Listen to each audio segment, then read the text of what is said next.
con ustedes estas reflexiones sobre las consecuencias y desafíos de la pandemia.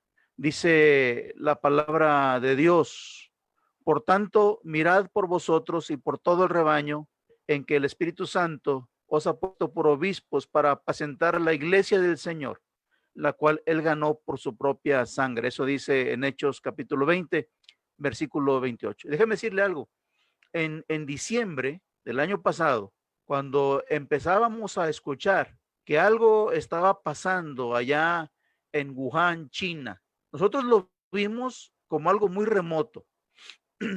No dábamos mayor importancia a las noticias. Algo está sucediendo por allá, parece que hay gente que se enferma y cosas así. Lo oímos como cuando escuchamos también que algo pasaba en una remota región de África con el ébola y el cólera. Déjame decirte que la epidemia de ébola fue allá por el año 2014, se extendió hasta 2016. Fue un brote epidémico muy grande. Se originó en el año 2003, empezó en la República de Guinea. Luego ahí se fue extendiendo a otras partes de África. Llegó hasta Estados Unidos con algunos casos, llegó hasta España y llegó hasta el Reino Unido. Allá hasta el 2016, la Organización Mundial de la Salud declaró el fin de la epidemia. Fíjense, noten la diferencia, epidemia del ébola. Y acá en México escuchábamos que algo sucedía en África, pero no le dábamos mayor importancia. Déjame decirte que el ébola es muy mortal y puede causar, tiene una tasa de mortalidad hasta del 90%. Así que cuando oímos en diciembre que algo pasaba en Wuhan, China, lo vimos como algo muy lejano a nosotros, como que no nos iba a llegar, como no nos llegó ni el cólera ni el ébola. Hoy a la fecha, después de varios meses de luchar contra este virus, el COVID-19, la Organización Mundial de la Salud ha declarado, fíjate qué interesante es esto, declaró al virus como una infección endémica. Es decir, que este virus se va a quedar, ya no se va a ir, se va a quedar a vivir con nosotros, no se va a ir nunca, así como otros se han quedado, así como se quedó la varicela, el virus de la influenza y otros se quedaron ya, así han declarado que el virus del COVID-19 va a ser una infección endémica, se va a quedar aquí, ya no se va a ir. Me llama la atención esto porque me recuerda la historia del pueblo de Israel en el desierto, cuando llegaron las serpientes, una plaga de serpientes, y el pueblo clamó a Dios por medio de Moisés, y Dios le dijo a Moisés: hazte una serpiente de bronce, la pones en medio del campamento, cualquiera que sea mordido o infectado por este veneno de la serpiente, mire a la serpiente de bronce y vivirá. Pero se me hace interesante porque Dios dijo: aquí está el remedio, pero las serpientes no se fueron, se quedaron ahí por todo el tiempo que duraron en el desierto. Así dice la Organización Mundial de la Salud, que este virus ya no se va a ir, aquí se va a quedar. ¿Sí? Ahora, esto nos muestra algunas otras cosas. Algo como decía Darwin, ¿no? Que hay una selección natural y que al que no se adapte, pues se va a morir. Pues a lo mejor pasa algo similar aquí, pero el asunto es que este virus se llegó para quedarse. Así que, sin que nos diéramos cuenta, nos llegó la epidemia ya clasificada como pandemia, y vimos con dolor, amados, vimos con dolor que las iglesias no estábamos listas para enfrentar esta situación, que nos habíamos acomodado a un estilo muy particular de ser iglesias, a un estilo muy particular de cumplir la misión de Dios, con una estructura, con una liturgia, con un montón de actividades en un calendario, mayormente actividades templocéntricas, o sea que todo estaba girando alrededor del templo. Nos habíamos acomodado siempre lo hemos hecho así, pastor, ¿por qué vamos a cambiar algo? No, nosotros somos bautistas y los bautistas hacemos esto, los bautistas hacemos aquello. No es nuestro estilo. Con una praxis eclesial y teológica muy particular, sin fundamentos bíblicos claros. Nos acomodamos al siempre lo hemos hecho así, a la tradición bautista. Recuerdo que en una ocasión, en una iglesia donde me invitaron a participar, no era yo pastor todavía, estaba soltero todavía incluso, pero con un cargo en un área de la enseñanza de la iglesia, y yo empecé a estructurar un plan de trabajo, empecé a darles actividades a los maestros de escuela dominical. Usted entre semana tiene que hacer esto, tiene que hacer esto, y me tiene que reportar. Me acuerdo que a los 3 meses me quitaron el cargo porque me dijeron los hermanos en la iglesia, pastor, digo, me dijeron, hermano Piña, me dijeron, es que nuestra iglesia no está acostumbrada a esto, no es nuestro estilo, esto nunca lo hemos hecho así. Y me quitaron el cargo. Y me sentí triste, pero no me fui de la iglesia ni dejé de diezmar. Solamente les comparto. Así que el día de hoy, de pronto nos dimos cuenta que la forma de como siempre habíamos hecho las cosas no nos servía en medio de la contingencia. No sé cuántos de ustedes así literalmente botaron a la basura el calendario de actividades con todos los eventos programados, que el 21 de marzo tenemos el paseo de la iglesia, que el tal día vamos a celebrar el Día del Niño, la festividad del Día de la Madre y que del Día del Maestro. Y que todo esto, amados, pues, no funcionó. O sea, de pronto nos dimos cuenta que todo eso se iba a la basura. Ya no se nos permitió tener cultos, los templos fueron cerrados, cultos públicos ya no fue posible.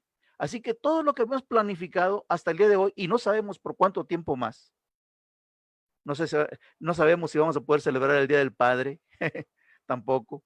O sea, no sabemos. Todo el calendario de actividades que teníamos programado se fue a la basura. Todo quedó relegado, todo, cancelado, pospuesto, congresos, retiros, celebraciones de días especiales. Incluso no sé cuántos de ustedes han cancelado o pospuesto alguna celebración de matrimonio. Aquí en nuestra iglesia teníamos programada un culto de acción de gracias por unos jóvenes que incluso ya se casaron al civil, pero tenían su culto programado para una fecha y nos agarró la pandemia y de pronto hablé con ellos y ¿qué van a hacer? Le digo, ya están casados al civil, ¿qué quieren hacer? Ellos dijeron, queremos esperar para tener un culto, para darle gracias a Dios. Y dijeron, bueno, pues gloria a Dios, digo, Dios los va a honrar a ustedes, así que esperemos. Y ellos siguen esperando todavía. Así que se quedaron pospuestos muchos eventos especiales de la iglesia, el paseo de la iglesia y cuántas cosas más. Yo creo que si se pudiera, hasta los funerales se habrían suspendido. Ahora, lamentablemente, esto es lo que más abunda en estos días. Así que, amados, la pandemia nos abrió los ojos a la dolorosa realidad de que las iglesias no estábamos listas, ¿no? Nos agarraron dormidos, nos agarró encerrados en nuestros propios estilos de liturgia, en la praxis, más que bíblica, la praxis bautista, que yo no estoy muy de acuerdo con que sea bíblica, muchas cosas. Creo que debemos romper esquemas y miren, la pandemia nos está abriendo los ojos. No estamos haciendo discípulos, no estamos sembrando iglesias como deberíamos, no estamos siendo sal de la tierra, no estamos siendo luz del mundo, no estábamos permeando la sociedad desde nuestra trinchera. de que el templo debe ser como el cuartel y el centro de entrenamiento y capacitación de los discípulos, y que el ministerio de la iglesia, la misión de Dios, está en la casa, en el hogar. Se ha incrementado, según algunos datos, hasta en un 60% la violencia intrafamiliar. Entonces entendemos que el ministerio está en la casa. El ministerio de la iglesia está en las calles, está en el mercado, está en el vecindario, está en el hospital, y que es ahí donde nos quiere el Señor. Reflexionemos un poco. ¿Qué consecuencias trajo la pandemia a las iglesias? Templos cerrados. Primero, número uno, templos cerrados. Uf. ¿Y ahora qué vamos a hacer? Ya no vamos a tener cultos. Me decía una persona que era una artimaña del enemigo el cerrarnos los templos. No, es que nos van a cerrar los templos. El diablo quiere que cerremos los templos. Pues a lo mejor no cerró uno, pero ahora tenemos tantos templos abiertos como familias haya en la iglesia. Esto es lo que debe ser. La primera consecuencia es que el templo se cerró. Dios nos está sacando del templo. La sal dentro del salero no sirve para nada. La sal dentro del salero no sirve para nada. Si somos sal de la tierra, debemos estar donde se necesita que esté la iglesia. Salir del templo. ¿Qué otra consecuencia nos trajo la pandemia? Nos incomodó totalmente. Nos sacó de la zona de confort. Nos hizo cambiar los planes. Como decía, tiramos el calendario de actividades a la basura. Ciertamente, amados, los cambios son dolorosos, pero necesarios. Tenemos que renovar nuestra forma de trabajar, nuestra visión de cómo Dios quiere que trabajamos. Los cambios son necesarios. Dios mismo cree en la renovación. Esto lo hemos visto hasta el cansancio. Renovarse o morir, dice un dicho.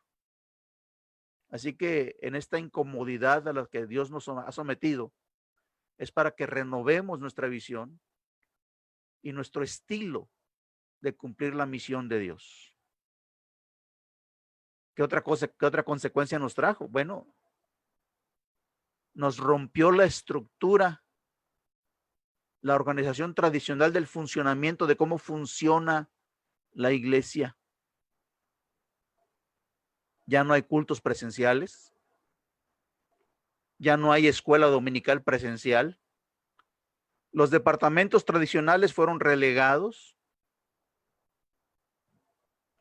La gente no se puede reunir. Otra consecuencia que nos ha traído esto es que los ingresos disminuyeron. No hay ofrendas, no hay ingresos. A veces pensamos que la gente solamente quiere un pretexto para no dar. Y ahora lo tienen al no estar congregándonos. ¿Cuál es la consecuencia? Se frenó el trabajo operativo de la iglesia. Es una tristeza ver cuántos pastores en este momento están sufriendo en su economía por la carencia de ingresos en las iglesias. Es doloroso saber cuántos pastores levantan la mano pidiendo ayuda. Entre los pastores de la convención hay algunos hermanos que han estado formando grupos de apoyo, lo cual alabamos. Incluso en lo personal participamos también para buscar hermanos que necesiten ayuda. Nosotros les hemos dicho desde la alianza, no queremos quitar el privilegio a la iglesia de sostener a su pastor. Así que si la iglesia necesita, la iglesia debe pedir directamente a la alianza ministerial, mandar una carta a la alianza diciendo nuestro pastor necesita. Pero es una tragedia, hermanos, ver que ante la el descenso de las ofrendas, de los diezmos o los ingresos, el trabajo operativo de las iglesias se detuvo, se frenó, ha sido estorbado. Como consecuencia, todo el ministerio sufre, incluso, pues mayormente las familias pastorales. Otra consecuencia que estamos viendo en todo esto es el enfriamiento de los miembros. Más de alguno sentimos que piensa como que está de vacaciones de la iglesia. Ah, estamos de vacaciones, porque yo me doy cuenta que algunos andan por todos lados, ¿verdad? Pero son muy estrictos en guardar el asunto de repente estar o ir a la casa de Dios. Entonces yo creo que cuando regresemos de la pandemia, más de algunos se va a querer conformar con seguir desde su casa solamente. Ah, y al fin que la iglesia ya está transmitiendo, pues ahí veo. Ahí veo, y a la hora de las ofrendas, pues le cambian de canal, ¿no? Bien, pues eso es una realidad que estamos experimentando el día de hoy. También otra consecuencia, hermanos, es que las ordenanzas se han suspendido. En este momento hay una gran polémica porque ¿cómo vamos a celebrar la cena del Señor? No, que algunos dicen que hay que celebrarla en la casa. La verdad, yo en lo personal, mi punto de vista, doy gracias a Dios por la libertad que tenemos los bautistas de disentir, ¿verdad? Pero en lo personal yo creo que la cena del Señor debemos celebrarla en comunidad con un mismo pan. Pero hay una gran controversia el día de hoy entre algunos pastores e iglesias de que cómo le vamos a hacer para celebrar la cena del Señor. Sin embargo, no he escuchado ninguna controversia de que cómo le vamos a hacer para bautizar. Yo no sé cuántas iglesias están ahorita celebrando la cena del Señor a distancia en línea, cada quien en su casa celebrando la cena del Señor ahí con pan diferente, y no sé quién la va a ministrar en las casas. No sé, o sea, yo por eso no estoy muy de acuerdo con esto, pero no he escuchado ninguno. ¿Y cómo le vamos a hacer para bautizar? Pues esto debe ser lo principal, ¿no? Pues bautizar. ¿Podemos bautizar el día de hoy? Claro que podemos. Esa es parte de nuestro desafío. Ahorita estoy hablando de la consecuencia. No estamos celebrando ordenanzas, pero debiéramos estar bautizando. Para bautizar, no necesito más que se pongan de acuerdo los hermanos, levanten la mano ahí por Zoom o por Facebook en una transmisión en vivo de la iglesia nada más, que digan, ¿están de acuerdo que estos hermanos se bauticen? Y sabe que, hermano, hay mucho campo abierto donde podemos salir a bautizar. Bueno, en algunas regiones, no en todas, pero no he oído ni una sola palabra, ninguna controversia de cómo bautizar en tiempo de pandemia, pero sí le estoy yendo a celebrar la cena del Señor. Esa es otra consecuencia. Todo esto, amados, nos presenta retos a la iglesia, nos trae desafíos. El primer desafío que yo veo es el de ser una iglesia de oración, volver a ser una iglesia de oración. Hemos menospreciado el poder de la oración. Creo que no hay poder más grande a nuestro alcance que la oración. El hermano Francisco Núñez, hasta el cansancio, nos dice: mucha oración, mucho poder; poca oración, poco poder; nada de oración, nada de poder. Yo no sé cuántos de ustedes han experimentado el poder y la respuesta de Dios, a veces inmediata, cuando nos unimos en un mismo sentir y en un mismo clamor como iglesia. Así que, amados, el primer desafío es volver a una vida de oración, tanto en lo personal como en lo familiar. Desafía a su iglesia a orar en medio de la pandemia. Pongan horas, a una hora determinada, todos vamos a orar. Después de haber orado, suba una foto al grupo de WhatsApp de la iglesia donde la familia está orando. Haga eso. Desafía a la iglesia a orar. Mándele una guía de oración para tal día. Mándeles a los hermanos una pequeña reflexión para ese día de oración en casa, en familia, y desafíolos a orar a una misma hora todas las familias por ciertos motivos específicos, uniéndonos en un mismo clamor delante de Dios. La oración trae poder, hermano. Dios no puede dejar de contestar las oraciones. He escuchado un dicho que dice, el diablo no puede impedir que Dios responda a la oración, pero sí puede impedir que la iglesia y que tú hagas oración. Eso es la realidad. El diablo no puede impedir que Dios responda a la oración, porque todo aquel que pide recibe. Pero el diablo sí puede impedir que tú hagas oración y que tu iglesia sea una iglesia de oración. Así que está el primer desafío, volver a ser una iglesia de oración. Pídele a Dios que te abra el entendimiento y desarrolla estrategias. Ya te mencioné una estrategia para motivar a la iglesia a orar. Otro desafío. ¿Cuál fue la problemática más grande que estamos enfrentando el día de hoy en la mayoría de las iglesias? Que la pandemia nos agarró dormidos. O sea, no estamos haciendo discípulos. Una cosa que yo he notado, el día de hoy lo he notado, es que las iglesias que se enfocaron en hacer discípulos ya de tiempo atrás, son iglesias que el día de hoy, en medio de la pandemia, no han batallado en lo absoluto, no han batallado, porque tienen elementos suficientes para llevar adelante el ministerio que como consecuencia redunda en un crecimiento numérico y espiritual. Chéquelo. Las iglesias que han conformado un grupo de discípulos que están haciendo discípulos a su vez, son iglesias que no están siendo, digamos, tan agobiadas, por decirlo de alguna manera, en medio de la pandemia. No han batallado en lo absoluto, ¿sí?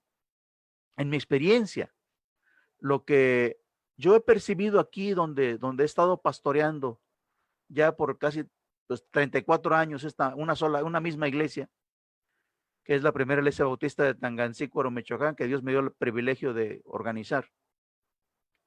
Es que los miembros de esta iglesia, que son discípulos, no les falta el trabajo y son los que se llevan adelante el ministerio. Muchos de los pastores, muchos de nosotros, siervos, somos personas vulnerables. ¿Cuántos pastores no padecemos o padecen algunos de sobrepeso, hipertensión, diabetes, alguna enfermedad o de alguna otra enfermedad crónica, lo que sea? Nos hace vulnerables. Entonces, si usted se expone demasiado, usted tiene el riesgo de ser contagiado. ¿Quién va a hacer la obra? ¿Quién va a trabajar, llevar adelante el ministerio? Pues los discípulos. Los discípulos. No va a faltar el trabajo a los discípulos. Tanto trabajo secular, créame, es una realidad. Le estoy hablando, lo que yo le estoy contando en este momento es experiencia de vida, no es teoría. Es experiencia de vida.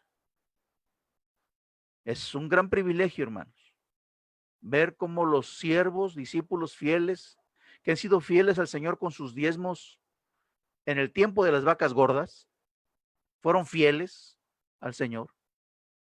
En ese tiempo de las vacas flacas, no les ha faltado el trabajo, no les han faltado los ingresos y a veces son personas que trabajan al día, van al día, no cuentan con un empleo formal o algo así. Dios no los ha dejado de bendecir. Entonces necesitamos volver. Es el desafío. Volver al principio de ser discípulos de una manera práctica, como dice la Biblia. Un discipulado, no solo al estilo de Jesús, sino más bien digo yo al estilo del Espíritu Santo, para que sea la iglesia la que cumpla el ministerio y no el pastor. Por eso es que muchas iglesias se han visto ahogadas, porque estaban acostumbradas a que el pastor era el que hacía todo el ministerio, que visitaba, que discipulaba, evangelizaba, el que predicaba, el que era el arreglo todo en el templo. Se fundió un foco, pastor, hay que cambiar ese foco, pastor. Pastor, no hay papel en los baños. Y el pastor era el que hacía todo. Entonces necesitamos hacer discípulos para que el ministerio se reparta entre todos los discípulos y el pastor se concentre en lo que le toca hacer a él como director de la orquesta. Ese es el desafío. volver a ser una iglesia discipular, con un discipulado, fíjese bien, digo yo, al estilo del Espíritu Santo. ¿Por qué no al estilo de Jesús, pastor? Bueno, déjame explicarle. Cuando yo empiezo a analizar, fíjate bien, el discipulado al estilo de Jesús, claro que el discipulado del estilo del Espíritu Santo, pues es la continuación y es el mismo discipulado que de Jesús, pero mire, déjame señalarlo así, hacer esta diferenciación. Mira, ¿cómo es el discipulado al estilo de Jesús? Pues está padrísimo. Un entrenamiento de 3 años, donde Jesús escoge a algunos discípulos y les dice, vengan y vean cómo hago yo las cosas.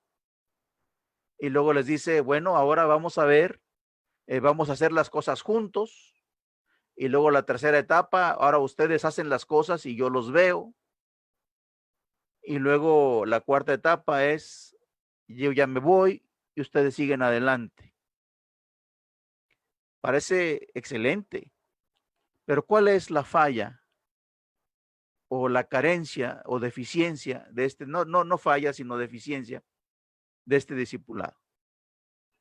Pues es esta, que este estilo de discipulado depende de la presencia física del discipulador. Cuando el discipulador es quitado, ¿qué ocurre con los discípulos? Algunos fallan, otros se desalientan y la mayoría no sabe qué hacer. ¿Se acuerda? Cuando Jesús fue quitado, que murió, fue sepultado, ¿qué pasó con los discípulos? Exactamente eso. El discipulador fue quitado, en ellos alguno falló, otro se desalentó, Jesús tuvo que ir a alcanzarlos en camino de Emaús para alentarlos, y la mayoría no sabían qué hacer. Por eso digo yo que nosotros debemos entrenar con el discipulado al estilo del Espíritu Santo. ¿Cómo es esto?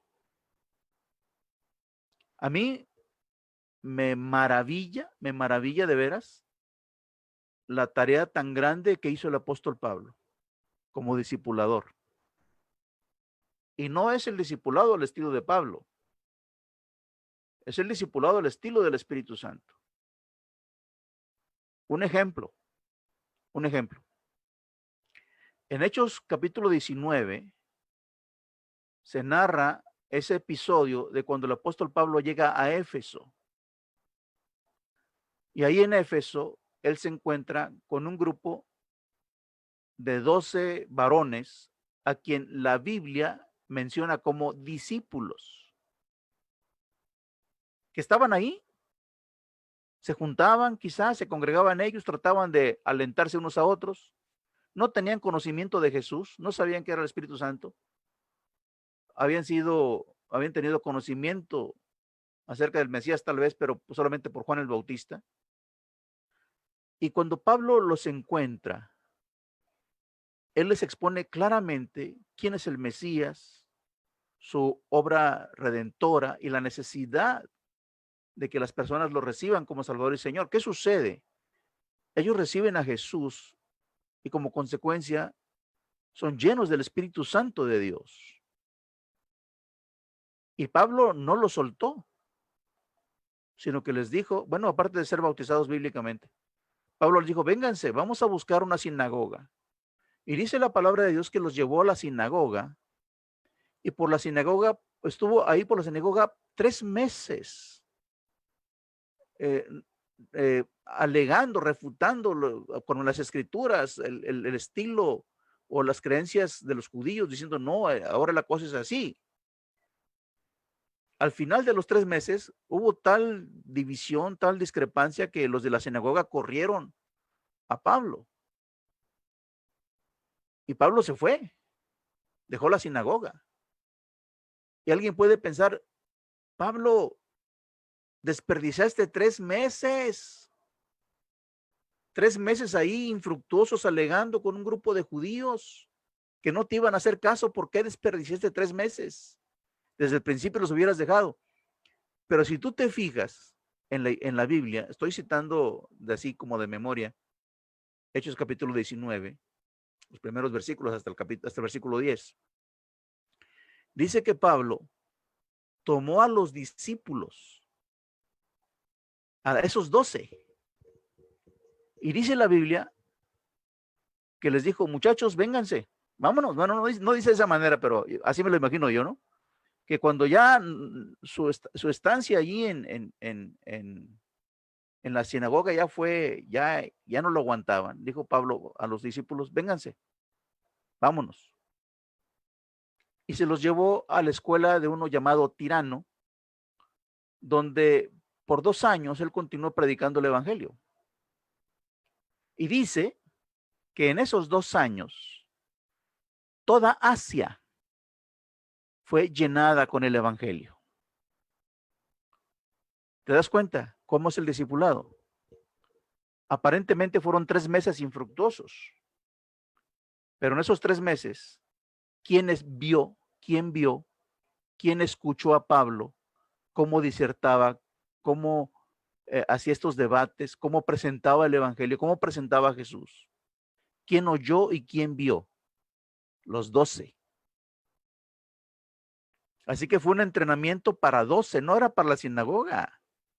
Eran los 12 que estaban en entrenamiento. Cuando salieron de ahí, ellos dijeron, esto se hace así, así como lo hace Pablo. Así tenemos que hacerlo nosotros. Y así como Pablo tiene conocimiento y maneja la escritura, así tenemos que hacerlo nosotros, ¿te fijas? Así fue el entrenamiento de esos 12. Así que al cabo de 3 meses, duró 3 meses, no 3 años. Al cabo de 3 meses, Pablo fue a esa escuela de ese hombre llamado Tirano y ahí empezó a evangelizar, pero los 12 hicieron lo propio. Y en 2 años llenaron todo Asia con el evangelio. ¿Te fijas la diferencia? Que el discipulado al estilo del Espíritu Santo no depende de la presencia humana física de un discipulador, porque el Espíritu Santo se hace presente todos los días. Yo creo que usted y yo, querido consiervo, necesitamos aprender a ser discípulos, porque esta pandemia no se va a ir, se va a quedar. Tenemos que cambiar nuestra visión y nuestra forma de hacer el trabajo. Ese es el desafío para la iglesia de hoy. Necesitamos aprender a ser discípulos. Yo vivo en un pueblito muy chico.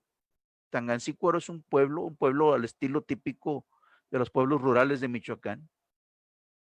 Sin embargo, este grupo de discípulos que se han ido formando aquí en esta iglesia han hecho un impacto en la comunidad. Nos ha llevado a movilizar e impulsar a otros, atención a niños, desarrollar. Mire, déjame decirle, hemos desarrollado un plan educativo para niños en medio de esta pandemia en 10 lecciones, un material pensado en niños en preescolares y primarios. Son 10 lecciones para la pandemia, para que el niño trabaje en casa y desde casa pueda reportar a un maestro, así como el homeschool. Esta es la escuela dominical para niños en casa. Si usted gusta, le paso el material, está perfectamente elaborado con todos los requerimientos de un material didáctico profesional. Si quieres, se lo comparto.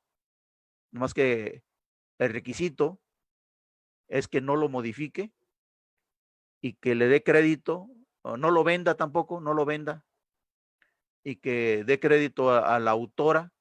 La autora de este material es la hermana Carolina Ayala Ixta, que es miembro de nuestra iglesia, y es ella la presidenta de la Unión Nacional Bautista de Jóvenes. Excelente en el desarrollo de materiales educativos. Discípulo de aquí de Tangancícuaro. Entonces, necesitamos mover a los discípulos y que los discípulos hagan el ministerio. ¿Usted cree que un pastor va a poder tener tiempo de hacer todo esto? No, no tiene tiempo. Si la iglesia va a ser iglesia el día de hoy, necesita de los discípulos. Ese es el desafío. Seguimos nosotros aquí capacitando de una manera práctica nuevos discípulos, instruyéndoles en las diferentes áreas de trabajo de la iglesia. Por el momento, el desarrollar habilidades de hablar en público frente a un micrófono, compartiendo devocionales.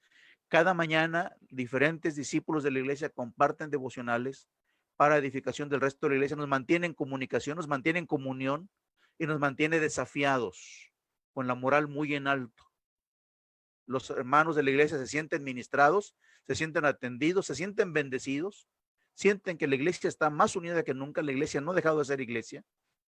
Por lo tanto, han sido, como son bendecidos en la misma proporción, siguen bendiciendo a la iglesia.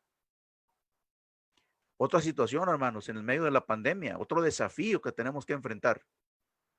Por ejemplo, en el caso donde nosotros vivimos, la iglesia tradicional no está atendiendo funerales. La gente se sigue muriendo. Sin embargo, esa gente que no son de nuestra iglesia, pertenecen quizá a una iglesia tradicional, que en este caso de crisis, sus líderes religiosos no los atienden, nos buscan a nosotros para que atendamos en los funerales. Déjeme decirle que yo no puedo hacer eso. Soy una persona vulnerable. ¿Quién lo hace? Los discípulos. Van y atienden en funerales, predican. Le doy gracias a Dios por la vida de Guillermo Anaya, uno de los siervos más comprometidos, copastor conmigo en la iglesia. Aquí es copastor en la iglesia. Uno de los siervos más entregados que conozco. Él está dirigiendo un grupo de discípulos para instruirlos en atender en funerales. Lo estamos haciendo y eso es presencial. Solamente les digo, ¿saben qué? Cúbranse lo más posible, vayan su cubreboca, su gel, usen algunos anteojos o lo que sea, lo más posible, pero atendamos a la gente en su necesidad. Yo espero, hermanos, que al regresar de la pandemia, lo primero que hagamos sea tener bautismos masivos. Deje celebrar la cena del Señor. Bueno, vamos a hacerlo también, pero piensen primero en la primera ordenanza. Somos bautistas y no bautizamos.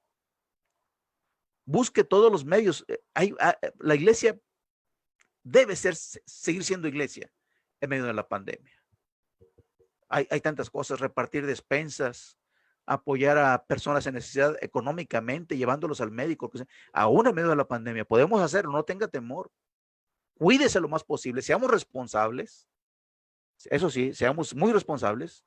Cuídese lo más que pueda, pero atendamos.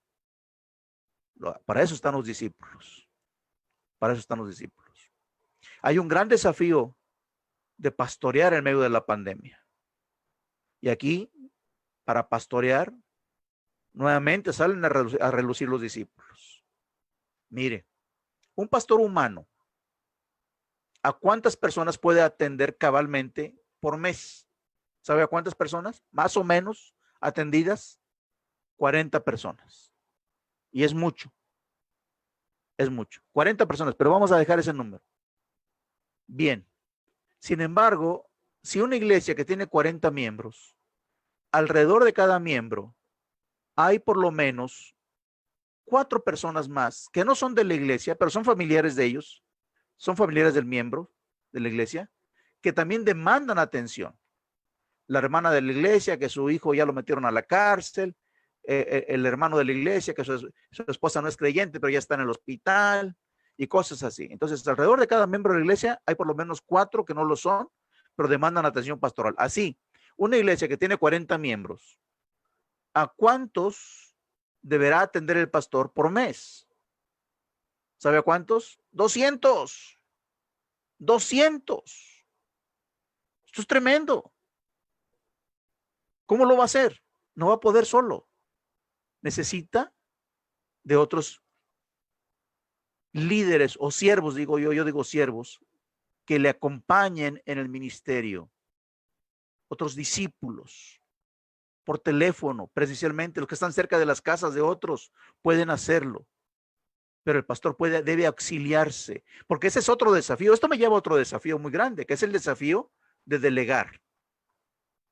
Muchos pastores no quieren delegar, no quieren soltar el control completo. Sienten que si ellos no están ahí, las cosas no salen bien. ¿Sí? Si yo no lo hago, si yo no hago las cosas no van a salir. Por eso yo tengo que hacer todo. Necesitamos aprender a delegar. Esta es una de las cosas más difíciles. Con eso de que al ojo del amo engorda el caballo. Entonces, por eso no queremos soltar el control. Pero recuerde que la iglesia es del Señor. Su tarea es hacer discípulos. Su tarea es capacitar, entrenar siervos. Muchas de las veces hay temor de algunos pastores de que alguien nos supere en la iglesia. Debemos aprender a soltar el púlpito. Pero, ¿qué tal si alguno sale mejor predicador que yo? Pues gloria a Dios. ¿Qué tal si alguno sale mejor consejero que yo? Pues aleluya. ¿Qué tal si la gente lo empieza a amar más que a mí? Bueno, pues entonces es que usted no ha hecho bien su trabajo. Recordemos que el discipulado es transferencia de vida. Transfiera en los discípulos la visión del reino de Dios que Dios le dio a usted para la iglesia y auxíliese en ellos para poder atender a toda la congregación. Por eso vuelvo al principio, las iglesias que no están formando discípulos son las iglesias que más están sufriendo en medio de la pandemia. No tenga temor en delegar responsabilidades. Alguien lo hizo con usted y déjeme decirle que no le fue fácil a esa persona. Créamelo. Y sin embargo, no le quitó el ministerio ni la responsabilidad al primer error. ¿Cuántas veces usted metió la pata? Pero alguien creyó en usted y dijo, adelante, eres el mejor, tú puedes, lo hiciste muy bien, vas a mejorar. Y tú te la creíste. Ese hombre estaba siendo discípulo contigo, un discípulo contigo. Te animó a perseverar. Nosotros somos fruto del discipulado de alguien que delegó responsabilidad en nosotros. Así que está el desafío más grande, el de hacer discípulos y delegar. El desafío también de obtener fondos para el ministerio. Cuando la iglesia, amados, sigue trabajando unida por medio de la administración a través de los discípulos, los fondos van a seguir llegando, porque la iglesia estará más unida que nunca. El desafío de los cultos con asistencia controlada es otro desafío. Ciertamente la nueva normalidad nos va a afectar. Tendremos que formar equipos de servidores que trabajen antes de cada culto para atender todas las necesidades, sanitizar espacios de uso común, pisos, asientos, manijas, picaportes, interruptores de luz, baños, equipo de transmisión, púlpito, micrófonos, todo. Tenemos que tener un equipo de trabajo bien definido para poder atender a 1/3 de la capacidad cuando el templo se abra otra vez. Pero también, hermanos, se nos está diciendo que tenemos que verificar la entrada, el ingreso de las personas, que nadie venga con fiebre o enfermo, que todos se pongan gel. Pero lo más grave que yo siento es que dicen los reglamentos que a lo mejor no va a ser posible que vengan niños ni ancianos. ¿Sabe qué? Eso me recuerda lo que dijo el faraón. Ve tú a adorar allá, al desierto, pero me dejas aquí a tus niños. Hermanos, los niños son los que necesitan ser guiados también más que los viejos, los niños. Así que está un gran desafío para la iglesia, cómo ministrar a los niños. Así que seamos sensibles y hay estrategias, ideas, hay muchas de cómo ministrar a los niños. Que el templo no nos limite. No se atenga a esto. Es que el templo, no, hermano, no somos templocéntricos, somos cristocéntricos. Que el templo no nos limite. Si tiene posibilidad, ministre a los niños en otros horarios exclusivos para ellos. Si viven en zonas rurales, llévelos al campo, ahí con su sana distancia, ¿verdad? Pero que el templo no nos limite para ministrar al 100% de la congregación y los que se añadan. Porque yo creo firmemente esto, que esta situación va a traer bendición y una gran cosecha y un gran avivamiento a la iglesia que está en la tarea de la misión del reino de Dios, en la misión de Dios de hacer discípulos y sembrar iglesias. Ahí están las consecuencias y ahí están los desafíos. Que Dios los bendiga, amados. Que Dios los bendiga.